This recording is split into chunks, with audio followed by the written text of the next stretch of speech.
నల్లగొండ నివాసాయ లక్ష్మీ నృసింహార మంగళం జగజ్జన్మాదిలీలార జగదానందహేతవే జగచ్చక్షుర్నివాసాయ శ్రీ నృసింహార మంగళం. అఖిలాండకోటి బ్రహ్మాండ నాయకుడైనటువంటి కృతయుగ సంపన్నుడైనటువంటి శ్రీ ఆదిలక్ష్మీ చెంచులక్ష్మీ సమేత లక్ష్మీ నృసింహస్వామి వారు మన కొడిమ్యాల మండలంలో జగిత్యాల జిల్లాలో నల్లగొండ గ్రామంలో ఎంతో ఎత్తైన గుట్టపైన స్వామి అత్యంత వైభవోపేతంగా వెలవడం జరిగింది. ఈ యొక్క స్వయంభూ లక్ష్మీ నృసింహస్వామి వారి బ్రహ్మోత్సవాలు మన మాఘశుద్ధ ఏకాదశి నుండి పౌర్ణమి వరకు జరపడం జరుగుతుంది.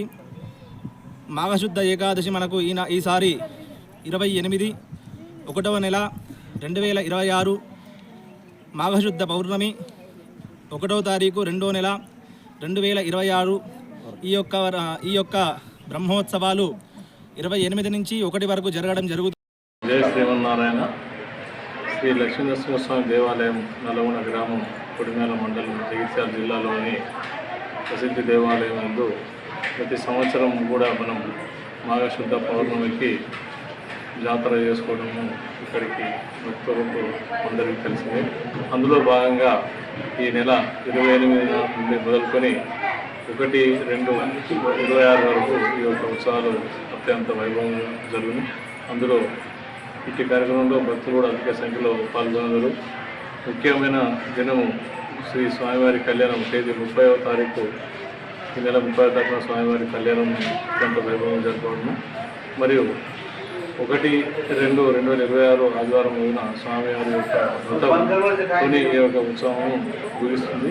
అందులో పాల్గొనే భక్తులందరికీ కూడా మన దేవాలయం తరఫున ఏర్పాట్లు చేయడం జరుగుతుంది. ఈ యొక్క కార్యక్రమంలో భక్తులందరూ పాల్గొని స్వామివారి తీర్థ ప్రసాదాలు స్వీకరించి స్వామివారి యొక్క కృపకు పాత్రలు కావాలని కోరుచున్నాం.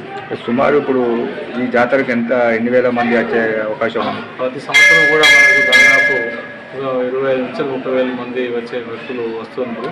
కానీ ఈ సంవత్సరం సమ్మక్క సారలమ్మ జాతర ఉన్న సందర్భంలో భక్తులు తగ్గే అవకాశం కూడా ఉంది. ఎప్పుడు అంటే గతంలో పోల్చుకుంటే కూడా మనం సమ్మక్క ఉన్న సంవత్సరంలో మన భక్తులు కొద్దిగా తక్కువగా ఉంటారని మేము భావిస్తున్నాం. ప్రత్యేక ఏర్పాట్లు ఏమైనా చేసేది బ్రహ్మోత్సవాలు ఆర్టీసీ నుండి కూడా మనం బస్సులు కూడా ఏర్పాటు చేయించడం లెటర్ పెట్టినాం.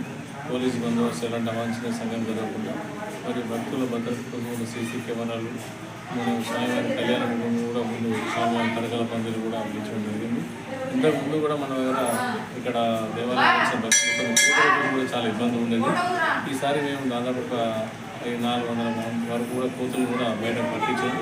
అందుకే ఇప్పుడు కొంచెం కాస్త పీస్ఫుల్గా కూడా కనబడుతుందని కూడా భక్తులు కూడా అంటుంది. మేము కూడా చూస్తుంటాము. కానీ భక్తుల సౌకర్యార్థం మేము ఏంటంటే కోతులను చేసినాం.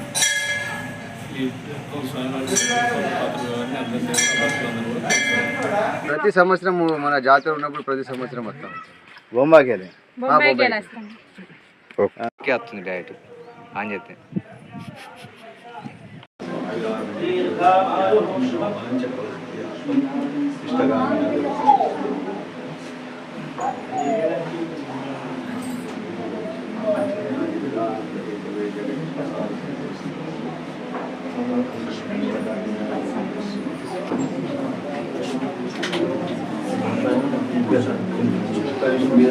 మాట్లాడదు దీని ఉంటాడు బాగుంటాడు మాట్లాడారు.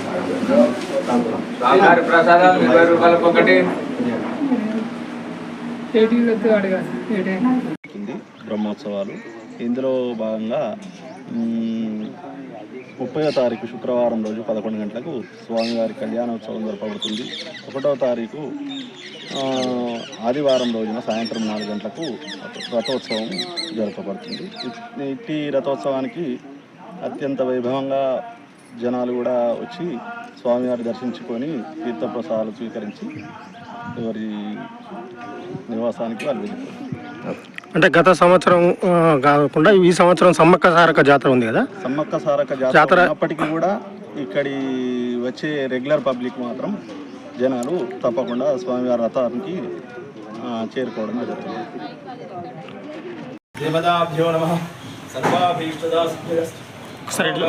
చూడండి.